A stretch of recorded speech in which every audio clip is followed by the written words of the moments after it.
Hello mga kautol. Ayan. So ang topic natin ngayon is about sa mga bulaklak.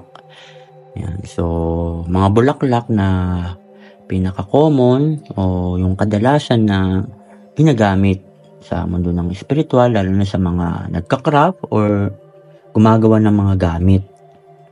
Ayan. Kadalasan ang mga bulaklak na to, sinasangkap ito patungkol sa halina o pampaswerte. Ayan. So ang una nating bulaklak, itong bulaklak ng kawayan.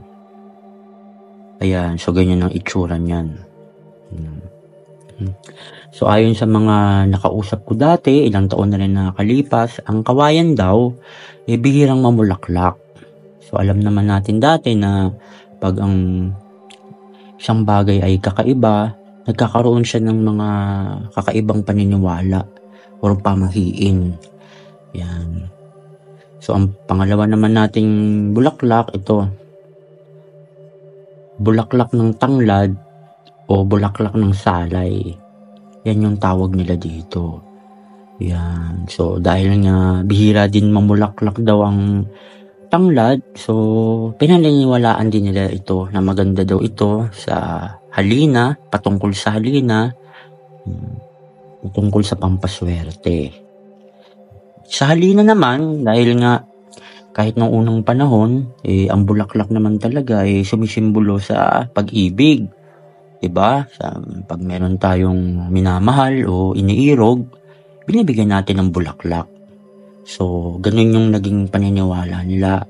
So, yung mga bulaklak na kakaiba o bihira, nagiging sangkap sa mga ganitong bagay. Sa mga garapa o sa mga gamit na may patungkol sa halina at sa pampaswerte. Ayan. Kasi yung halina, mga utol, at yung pampaswerte, iisa lang naman yan. Nagkakaiba lang yan sa patungkol. Halimbawa, ang patungkol mo, patungkol mo sa tindahan. Ayan, di ba? Sa mga customer. So, yun yung tumatawag na halina sa customer. Ayan. Di ba? Pampaswerte, kumbaga. So, may iba-iba naman, mangilan-ngilan na, alam nyo na, ginagamit to sa opposite sex. Yan. Ginagamit nila to.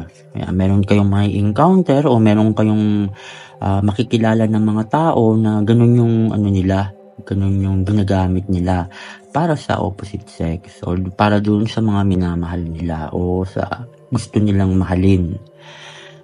Ayan mga kautol. So, tandaan nyo lagi ito, pag nakakita kayo ng ganito, bulaklak ng kawayan. Ito naman ay bulaklak ng tanglad o ng salay.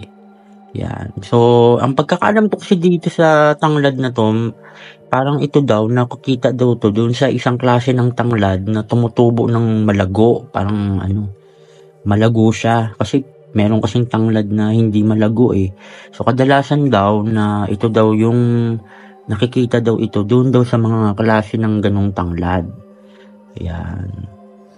Ayan. So, hanggang dito na lang ang video natin mga kautol. Sana may na pulot kayong aral or may bago kayong natutunan.